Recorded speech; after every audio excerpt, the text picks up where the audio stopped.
차 씨는 브레이크를 밟았지만 딱딱했다 며 거듭 급발진을 주장했습니다.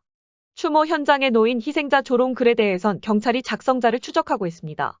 피의자 차 모 씨는 사고 직후 서울대병원으로 이송돼 갈비뼈 골절 등을 치료받고 있습니다. 경찰은 차 씨가 간단한 진술은 가능하다는 의료진 판단이 나오자 사고 사흘 만에 오후 병실을 찾았습니다. 2시간가량 변호인 이회하에 진행된 조사에서 차 씨는 급발진 사고라고 거듭 주장했습니다. 사고 당시 브레이크를 밟았으나 딱딱했다 는 겁니다. 하지만 차 씨 주장은 한 언론과의 인터뷰에서 동승했던 아내가 한 설명과 다소 차이가 납니다. 아내 김 씨는 병원에서 남편에게 왜 그렇게 역주행을 했냐고 물었는데 차 씨가 밟을수록 가속이 돼서라고 답했다고 전한 겁니다. 브레이크가 제대로 작동하지 않다는 건 같지만 구체적인 묘사가 다른 겁니다. 경찰은 차 씨의 상태가 아직 회복되지 않은 만큼 본격적인 신문보다 사고 전후 상황에 대한 진술만 들은 걸로 전해졌습니다. 또 차 씨 신병 확보를 위해 체포영장도 신청했지만 법원은 필요성을 단정하기 어렵다며 기각했습니다. 사고 원인 규명을 위한 증거 분석도 본격화되고 있습니다. 국립과학수사연구원은 3D 스캐너 등을 이용해 사고 현장에 대한 현장 감식을 벌였고 사고 기록 장치 EDR 조사도 마무리 단계인 걸로 전해졌습니다. 경찰은 이를 토대로 조만간 차 씨에 대한 재조사에 나설 계획입니다. 한편 사고 현장에 마련된 추모 공간에 피해자들을 조롱하는 쪽지가 놓인 사실이 알려지면서 경찰이 작성자를 추적하고 나섰습니다. 또 온라인상에 유포된 피해자 조롱글 역시 형법상 모욕죄와 사자명예훼손죄 등에 의해 처벌될 수 있다 며 이러한 게시글을 반복 유포 등 게시하는 행위 등이 확인되면 수사에 착수할 것이라고 경고했다고 했습니다.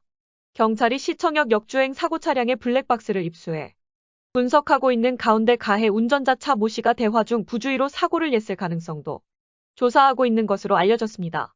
사고 당일 차 씨는 서울 중구의 한 호텔에서 아내와 함께 아내 친오빠 칠순잔치를 다녀오다 사고를 냈는데 조선일보에 따르면 부부는 호텔에서 차를 몰고 나오면서 호텔 식사가 참 좋았다는 식의 대화를 나눴습니다. 경찰 고위 관계자는 이야기는 두런두런 이어졌고 분위기는 대체로 화기애애했던 것으로 보였다고 설명했습니다. 그런데 차 씨 부부는 일반 통행로인 세종대로 18길로 잘못 들어선 뒤 상황이 심상찮음을 느낀 듯 대화를 갑자기 중단했고 차 씨가 당황하며 어어 소리를 낸 뒤 충돌 장면이 촬영된 것으로 알려졌습니다. 이때 조수석에 있던 아내 김 모 씨는 아 소리를 지르면서 천천히 가라 왜 이렇게 빨리 가라고 말한 것으로 조사됐다고 조선일보가 보도했습니다. 앞서 서울 남대문 경찰서도 브리핑에서 가해 차량이 호텔 주차장을 빠져나오는 구간부터 가속을 시작한 것으로 확인됐다고 밝혔고 블랙박스에는 추돌 직전 같은 짧은 음성과 아내의 비명이 담겼다는 보도도 나왔다 합니다. 아내 김 씨는 사고 원인은 기계 오작동이고 저희도 어쩔 수 없었다. 너무 당황스러워서 소리만 질렀는데 다 녹음됐을 것이라며 부부 싸움 이야기는 말도 안 된다. 저희 부부는 성당에 꾸준히 나가고 착하게 살았다고 말했다 합니다. 가해 차량 운전자 부부가 급발진을 주장하고 있지만 경찰 내부에서는 차 씨가 가속 페달과 브레이크를 착각했을 가능성도 있다고 보고 조사하고 있습니다. 경찰은 정확한 사고 원인을 파악하기 위해 사고 전후 기록장치 추출 내역과 CCTV 영상 등 6점을 국립과학수사연구원에 분석 의뢰하는 한편 갈비뼈 골절상을 입은 운전자 차 씨에 대해 가능한 빨리 방문 조사를 할 계획이라 합니다. 자, 그러면 지금부터 잠시만 주목해 주시기 바랍니다. 제가 구독자분들을 위해서 깜짝 선물을 하나 준비했는데요.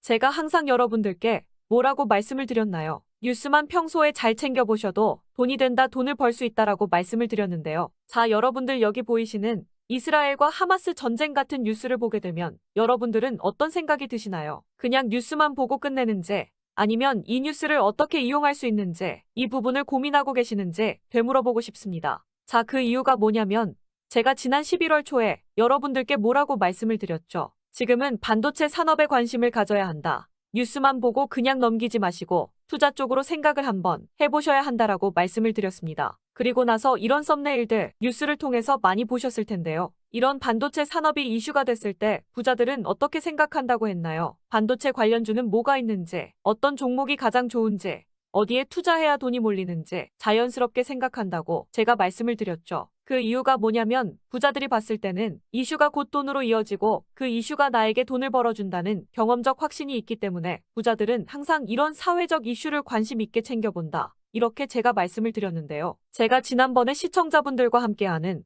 주식으로 수익 내기 이벤트를 진행했었는데요. 당연히 100% 무료로 진행을 했었고, 자, 여기 보시면 아시겠지만 제가 지난번에도 저한테 구독이라는 문자 남겨주신 모든 시청자분들께 이렇게 반도체 관련주 중에 가장 급등할 확률이 높은 딱 한 종목, 많은 종목이 아니라 딱 제주반도체 한 종목을 여러분들에게 추천드렸어요. 그러면서 여기 나와 있는 대로 정확히 얼마에 매수해야 하는지, 그리고 수익률이 어느 정도 나왔을 때 팔아야 하는지 이런 부분들까지 여러분들에게 정확히 알려드렸었는데, 자, 지금 실제로 어떻게 되었나요? 오른쪽을 보시면 아시겠지만 제가 11월 초에 문자로 이 제주반도체를 소개해드리고 나서 실제로 한 달도 지나지 않아서 이렇게 주가가 2배 이상 급등이 나왔습니다. 그리고 1월 말까지 이 상승세가 계속해서 이어졌죠. 그래서 당시에도 굉장히 많은 분들이 제가 드린 이 종목 제주반도체로 수익을 내실 수가 있었을 텐데요. 다시 한번 축하드린다는 말씀을 드리겠고, 자, 이번에도 마찬가지입니다.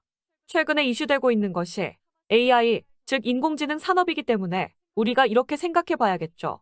인공지능 산업의 경쟁이 심화되면 인공지능 기술에는 한층 더 높은 기술력이 반드시 필요할 수밖에 없다. 그럼 그 중에서 인공지능 관련 해외 특허가 많고 실제로 특허가 적용되고 있는 기업이 가장 크게 부각받을 수밖에 없다. 당연히 우리가 이렇게 생각해야 된다는 겁니다. 자, 그렇기 때문에 제가 이번에도 뭘 보내드린다. 인공이라는 문자 보내주시면 제가 인공지능 관련주 중에 앞으로 대장주 역할을 하면서 주가가 가장 크게 급등할 한 종목을 구독자분들에게 문자로 종목명과 사고 파는 시점을 모두 알려드릴 거예요. 그래서 여러분들이 주식으로 돈 버는 연습을 한번 해보시라, 이렇게 말씀을 드리고, 혹시라도 나는 주식을 하지 않는다 하시는 분들은 주변에 주식하시는 분들에게 추천을 해주셔도 되고, 아니면 연세가 있으셔서 투자가 어려우신 분들은 이 종목을 가지고 자녀분들에게 한번 사봐라, 이걸로 한번 수익을 내서 용돈 좀 챙겨줘라, 이렇게 조언을 해주실 수도 있는 거겠죠. 그래서 지금 이 영상을 보시는 시청자분들 중에 나도 이번 종목이 좀 궁금하다 하시는 분들은 누구나 상관없이, 그리고 어느 시간대나 상관없이 부담 없이 이렇게 상단에 제 번호를 항상 남겨놓고 있습니다. 010-6819-3137번호로 저에게 이런 식으로 인공이라는 문자 보내주시면 제가 이번에도 똑같이 무료 추천 급등주 문자를 보내드리겠습니다. 이해되시죠? 제 번호 010-6819-3137번호로 인공이라는 문자 보내주시면 여러분들이 직접 이슈를 통해서 돈 버는 연습을 해보실 수가 있는 거고, 제가 돈을 받는 것도 아니고 투자를 대신해 드리는 것도 아니니까 부담 없이 신청해 주시면 되는 겁니다. 그리고 수익이 나면 저는 다른 것은 바라지 않습니다. 제 채널의 구독, 좋아요 한 번씩만 눌러주시기만 하시면 됩니다.